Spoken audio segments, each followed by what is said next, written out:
Gender and sexuality in Thailand is something I find fascinating. And in this video, I'm going to talk about some of my experiences and observations as a Westerner living in Thailand, currently in Bangkok, which, to be blunt, is a pretty gay city.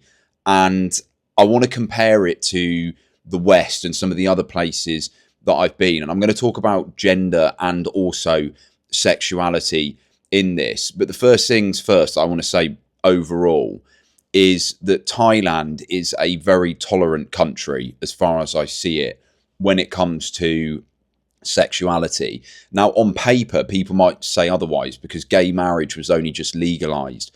But I've been to Thailand a number of times since 2020, and I've lived here for the past year.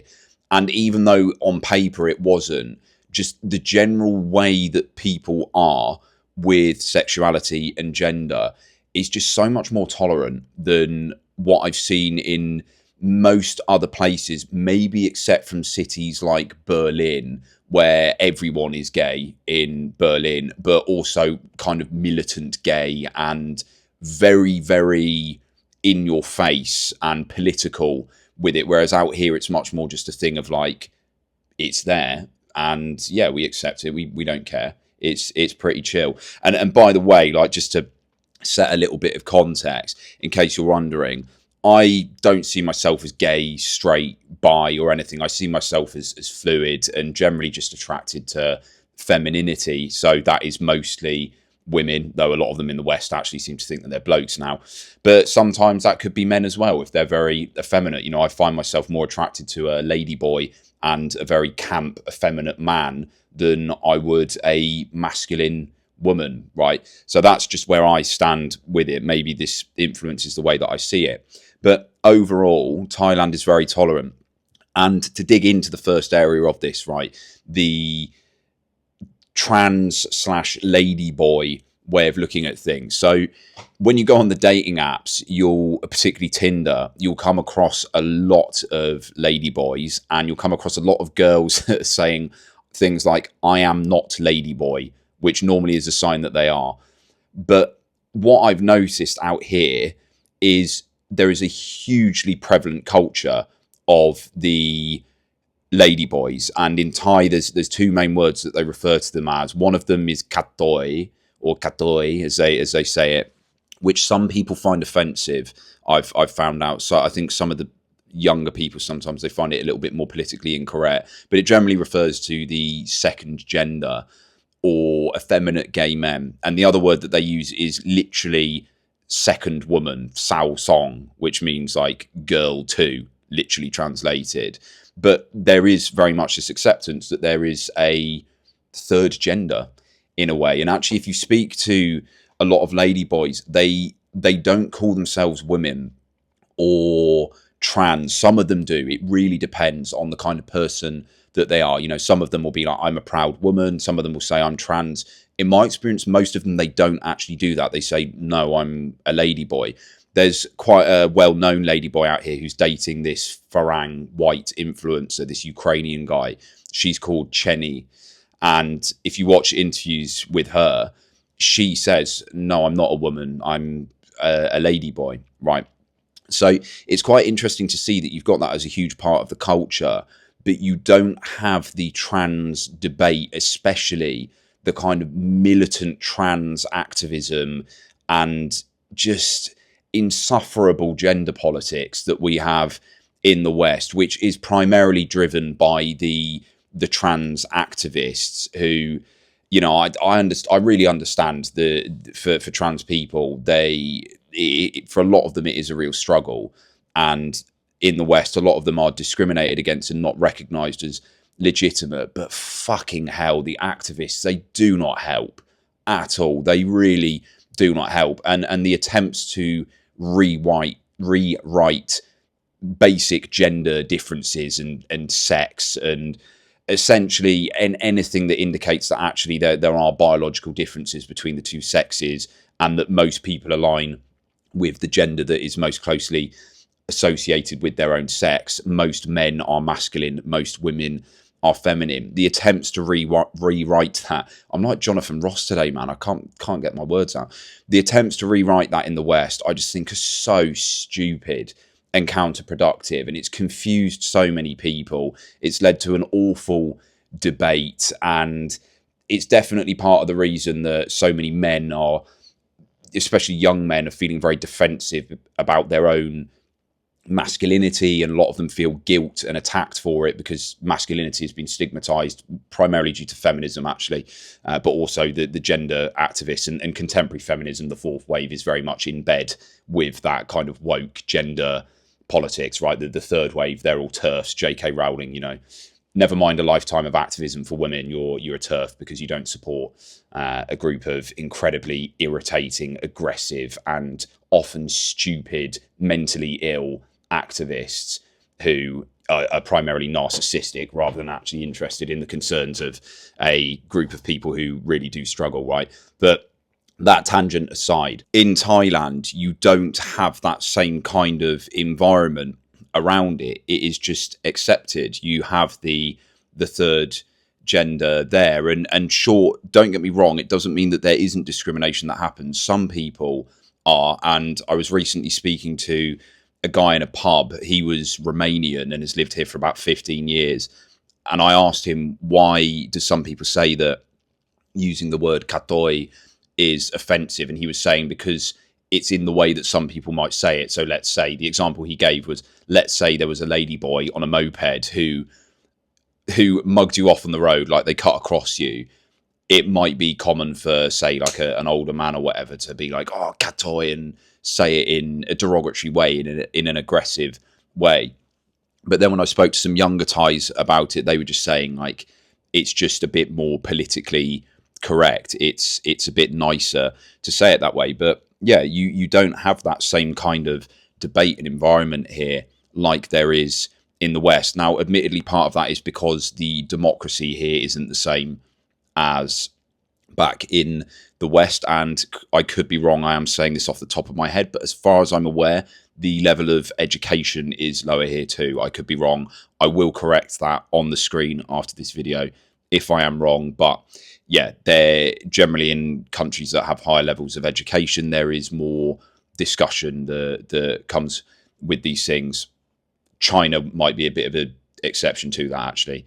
But then again, China naturally used to be a bit more tolerant, but the CCP are now clamping down on things, which is why it was really funny when Red Note was looking to overtake TikTok, and then all of these woke loser Americans started going there and then realizing that you couldn't post anything about being gay because it immediately gets censored, right? But again, tangent aside, that whole thing, the whole presence of there being a third gender here, it's normal. It's just accepted.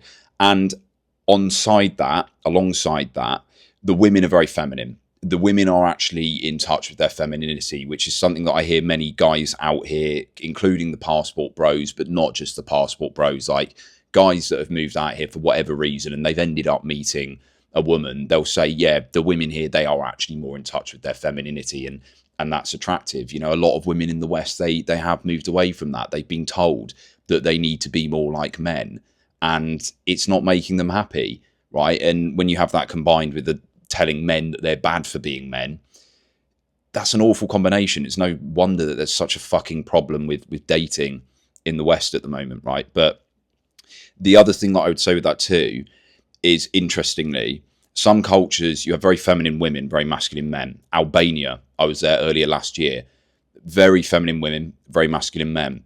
Thailand, the men are not very masculine as far as I see it. In fact, a lot of them, they just come across more neutral. Maybe some people would say androgynous in the way that they come across. Sure, you do get your masculine men, but as a whole, less so. And I'll give you an example of this, right? You don't see many jacked Thai guys. You see loads of jacked Koreans and Japanese and Chinese, but you don't see loads of jacked Thai guys. And this is something that I get out here. I'm not jacked, but I am very lean and muscular in a way that makes me look bigger than I actually am. I only weigh about 72 kilos, but you know, I'm in pretty good shape, right? I hate to flex on you all like that, you know. But what this means is when I'm out and about, I often get Thai people saying to me, like, you are strong. They go, oh, strong, strong.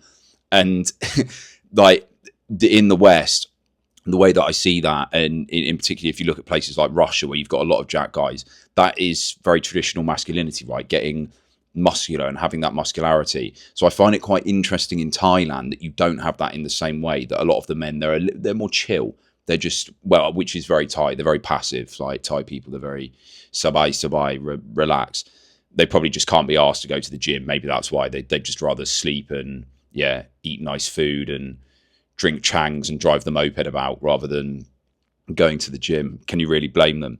But at the same time, the women are still very feminine. Now, with that, the next thing is gayness and homosexuality. Bangkok, where I live at the moment, really gay city, very gay. And it makes you think. I'm actually going to repeat a conversation that I had the other day with a British guy, Muay Thai fighter, teacher, straight guy, very straight guy. But he said he found it really interesting when he came out here, seeing just how many gay men there are, because it made him realise how repressed and in denial a lot of men are in the West. And again, to link Albania, I saw barely any gay men there, barely any. And it just doesn't really make sense that it would be like that, but in terms of like probability. But when you look at the culture, it does, because they're really homophobic. If you look at Islamic countries, you will see barely any gay people. Why? Because they criminalize it. In some countries, they literally kill them for it, which is why it's so fucking ironic when you've got all these total idiots at these pro-Palestine marches with banners like Queers for Palestine. Like, just what are you doing, you fucking cretins? But again, tangent aside, like, you can see when it's accepted, when it's tolerated, Buddhism, Buddhist cultures, they're Chad, man. They're so tolerant, right? That you can see there is a lot more gay people than you'd realise. It's more out in the open and it's accepted. And one thing that I do want to add to this, actually, even though I've just bashed the Islamic countries, is Thai Muslims, they're a lot more chill. And I don't know if that is just a cultural thing, but I know a gay Thai Muslim because last year I volunteered in a hostel, and one of the staff there is a very camp, effeminate, gay Thai Muslim, and half the staff there are Muslim, but they're all chill, they're all friends, they all get on with each other. And I asked him one day, I spoke to him, and I said, look, you know, your religion forbids homosexuality. So, you know, how do you go about it? And he just joked it off and he said, Allah is not watching me. Right. But that's another thing that I've noticed, is like even with the Muslims in the South, there was more of that tolerance of it. It just seems to be more readily accepted and normal in the culture. And it does make you realise just how homophobic the West is. And I mean, look, I can personally vouch for this. When I was growing up, I very much repressed the side of me that was, if you want to call it, homosexual, right? There's no guilt or shame attached to me being attracted to women, but when it came to men, very repressed. Why? Because a lot of men are homophobic and they see you as different. They think that you want to sleep with them. They seem to think that every gay guy is attracted to every single man in the world. And don't get me wrong, gay guys are pretty ruthless when it goes for it. Like, they're men at the end of the day. There's no strings attached. If a gay man and a gay man find each other attractive, it's not uncommon for them to just hook up really quickly. Whereas with a woman, you have to go through all the layers to earn her trust to get to that point, right? So I get where it comes from, that just so many men, they just have these stupid homophobic tendencies of assuming that you are attracted to them and they see you differently. And it's hardly surprising that so many men repress that and it causes them harm. And then you see it come out in other ways. I played rugby when I was growing up, right? Rugby culture, so fucking gay, man. The shit that they do, right? The initiations and everything is just it's so gay. And it's just because it's an expression of homosexual tendencies that so many men have, but they pretend that they don't because they're afraid to admit it. In Thailand, you can see when it's accepted, when it's just normalized, it's different, right?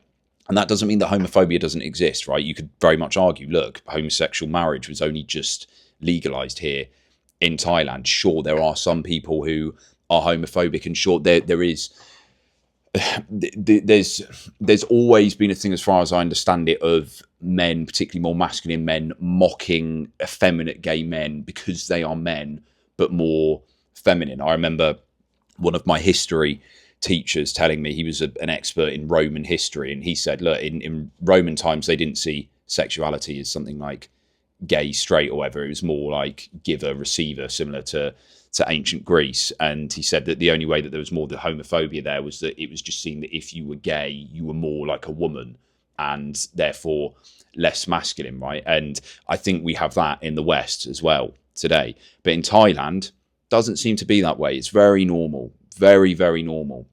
So yeah, look, it's a total spiel of ramblings here in observations, but I find it very interesting. It really is interesting to see how they operate out here. And Cambodia, actually, in the glimpse that I saw of it, was kind of similar. Heard the Philippines is kind of similar because you've got a lot of lady boys there. Malaysia, unsurprisingly, and Indonesia, unsurprisingly, not the same. Right? And Vietnam wasn't either, in my experience. But yeah, there's my ramblings. I hope you found this interesting.